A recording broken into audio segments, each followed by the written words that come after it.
morning, everyone. I'm Caroline Blair. And I'm Justin Quisenberry. Here's your Spectrum News in 90 live at 8. An apartment building that was under construction went up in flames near South Park Mall in Charlotte yesterday. The family of a 30-year-old father of 4 reported that he died in the fire. At least one other person is unaccounted for. The cause of the fire has not been released. Did you catch the game last night, or I guess I should say maybe this morning? After nearly 6 hours of historic play, the Carolina Hurricanes fell to the Florida Panthers 3-2 in a game that lasted 4 overtimes and did not end until just before 2 o'clock. It was the 6th longest game in NHL history. Game 2 of the Eastern Conference Finals kicks off tomorrow night at PNC Arena. Wings Over Wayne returns this weekend. The air show features the Blue Angels, the U.S. Army Black Daggers, and more. It's happening tomorrow and Sunday at Seymour Johnson Air Force Base in Goldsboro. That event is free and open to the public. And what is the weather going to be like for that and other events? Meteorologist Lee Ringer here with more. I think tomorrow's looking pretty nice. Today, at least this morning, looking pretty wet. A minute after 8 o'clock, you can see those showers, especially around the Triangle and areas east, north, and east of Raleigh. It'll be wetter at the coast the rest of today. Around here, the showers this morning should start to taper off midday and early afternoon, so the commute home from work and school should be drier. Our afternoon temperatures won't make it much above 70, a high of 73. The clouds break, our lows near 60 tonight.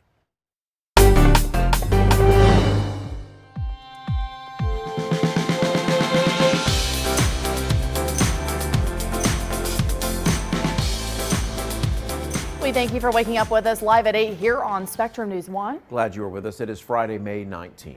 And we begin this morning with a big story in our state as officials say 2 people are still missing after a massive fire at a Charlotte apartment complex. It's a tragic story. The family of a father of 4 told media outlets that he died in the fire, and at least one other person remains unaccounted for this morning. Meanwhile, investigators are still looking into the cause of the fire.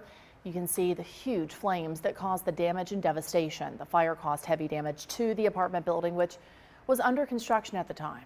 Crews fought to control the fire. They were able to rescue 15 people. We spoke with people who were near the flames when that fire started yesterday morning. 15, 20 minutes, it was going up like wildfire. It was like a wildfire field fire, just as fast as it could go. Because all them windows weren't in, and the air was sucking in there, and that fire was gaining momentum because all the wind and the windows being open. Now, fire officials worked into the evening to put out any hot spots and make sure the area was contained. We know first responders play a huge and important role in our public safety. Agencies here in the Triangle are working to expand support for mental health. Durham, for example, launched a unit, HEART, last June. That stands for Holistic Empathetic Assistance Response Teams. It responds to nonviolent mental health calls. And within the last year, its leaders say it responded to more than 5,000 successful calls. The city plans to provide more funding to help the unit reach even more people in its second year. It calls for 27 new positions for our department. Right now, we only operate, most of our responses are only in a third of the city. So what this proposed budget does is it expands our service area citywide, 7 days a week, 12 hours a day. So, by the way, the city's overall proposed budget is nearly $900 million. Back here in Raleigh, no, you were not dreaming. Minutes before 2 o'clock this morning and just seconds before yet another overtime, the Canes fell just short in a game that lasted nearly 6 hours. Simply, I could not look away. It was unbelievable. Well, I slept through it. However, I was driving by PNC Arena right around 2 o'clock when people were starting to leave. And I was like, what are these people doing? Going on the highway? Yeah. It's wild. This was the 6th longest game in NHL history. Our sports director, Mike Solarte, joins us now with more on Game 1 of the Eastern Conference Finals.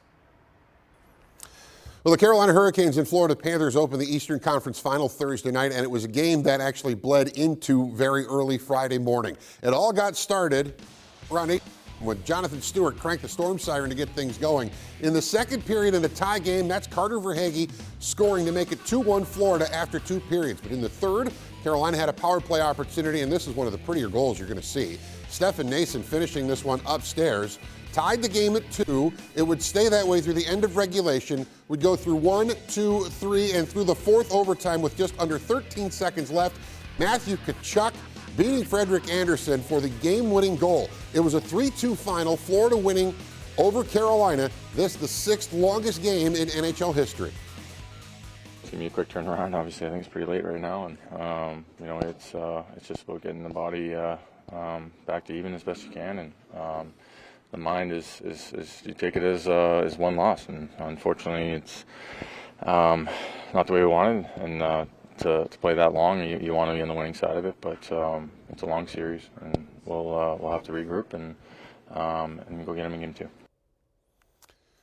Now, Jordan Stahl brings up a very good point. They are only down 1-0 in this best-of-7 series with Game 2 set for Saturday night, so it's a very quick turnaround. A lot more on this one coming up on the Chevrolet Sports Night tonight at 10:30.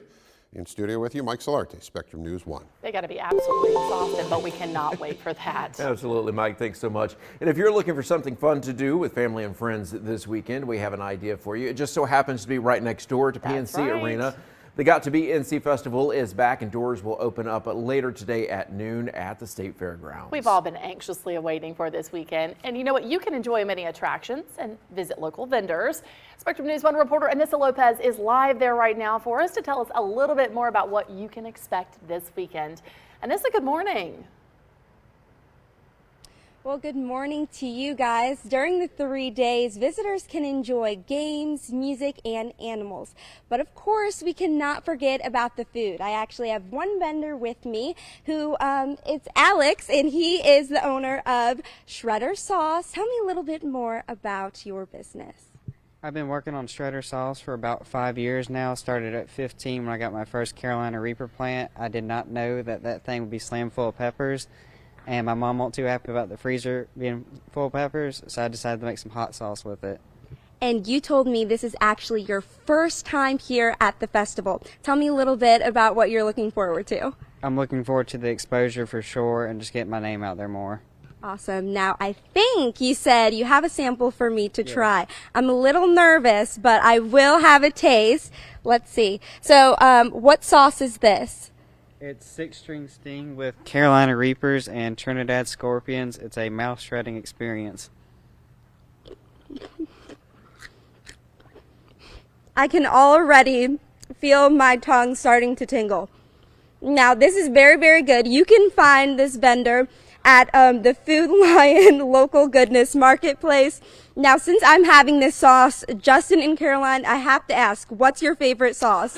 I don't care about our favorite sauce. You just ate Carolina Reaper. I can't. Oh. I was yelling at you. Don't do it. Don't do it. Don't do it. But good for you. Well, I like spicy. I do like. do. I don't like that spicy, but I like spicy. I'm more on the mild side, believe it or not. But Caroline, she keeps a bottle of hot sauce here at the station at all. She puts it on everything. I do. I love it. But Carolina Reaper is a whole nother ballgame. Yeah. It sounds like there's so much to enjoy if we come out. Absolutely. Well, thanks so much. So much to enjoy. Yeah. Nessa, go get some milk. Quickly. I need it.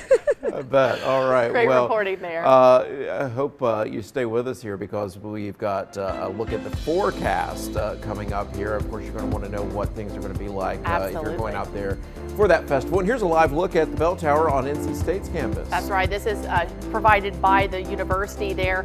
As you can see, a little bit of rain in the background this morning. Can we expect much of the same over the weekend?